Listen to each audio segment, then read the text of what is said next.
Welcome to But Frankly Pierce News. I'm Arthur Fairview. In a quick follow-up to our last story, Sidney Powell, a former attorney for failed former President Trump, appeared on stage Memorial Day weekend at the For God and Country Patriot Roundup, QAnonapalooza, in Dallas. While on stage, she said something we need to refile under the category of, you said what now? That he can simply be reinstated, that a new inauguration date is set. So she believes Trump could be reinstated and a new inauguration date would be set. I know we are already in the realm of the walking insane, but listen to what she says next. Because the Constitution itself sets the date for inauguration. Wait, what? So the Constitution sets the date for the inauguration, but if Trump is reinstated, they would set a new date for inauguration? Don't know, I've gone cross-eyed. In other news, neither snow nor rain, nor heat nor gloom of night stays these couriers from the swift completion of their appointed rounds. Those words are chiseled in gray granite over the entrance of the New York City Post Office and are thought to be the motto of the Postal Service. Your Honor, the state of New York is second to none in its admiration of the Post Office Department. It is efficient, authoritative, and prosperous. We are very happy to concede Mr. Galey's claims.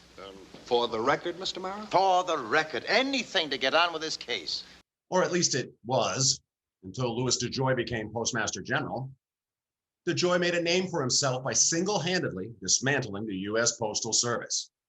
He imposed cost-cutting moves that led to a reduction in overtime and limits on mail trips, along with the unthinkable act of removing mail boxes and essentially destroying many state-of-the-art mail sorting machines. This, according to mail carriers, is what led to backlogs across the country. Wasn't he a big Trump donor? How do you think he got the job? Well, it seems some of his shady practices may have caught up with him. The FBI is now investigating Postmaster General Louis Dejoy in connection with campaign fundraising activity involving his former business. In early September, the Washington Post published an extensive examination of how employees at Dejoy's former company, North Carolina-based New Breed Logistics, alleged they were pressured by Dejoy or his aides to attend political fundraisers or make contributions to Republican candidates, and then were paid back through bonuses.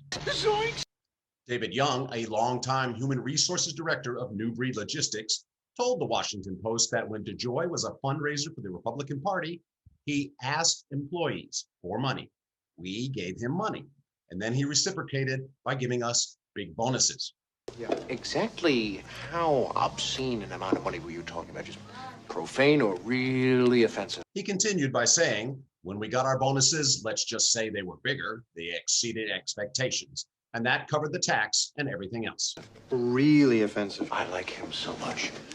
Young, who donated more than $19,000 while at the company, according to the Post, added, no one was ever forced to or lost a job because they didn't, but if people contributed, their raises and their bonuses were bumped up to accommodate that. Yeah, that doesn't sound legal to me.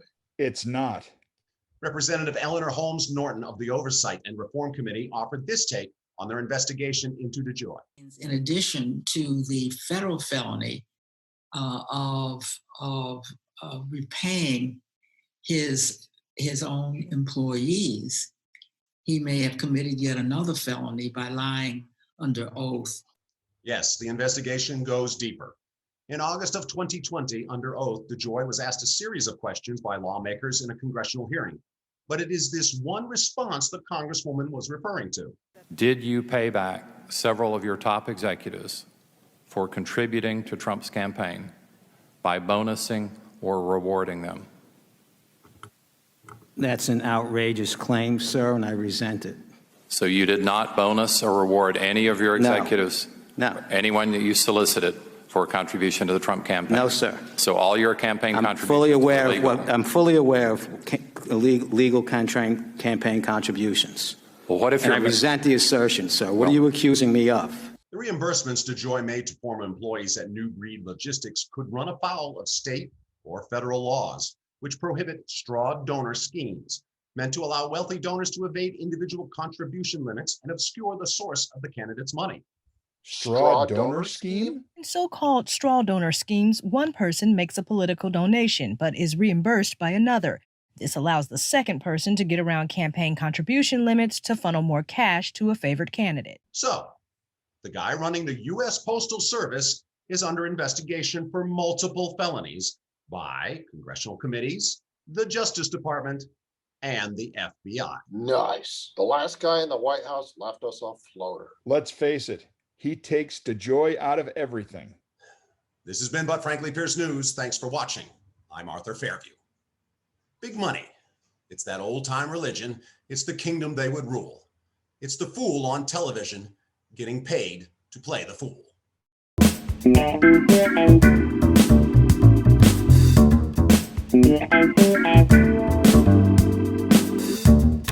And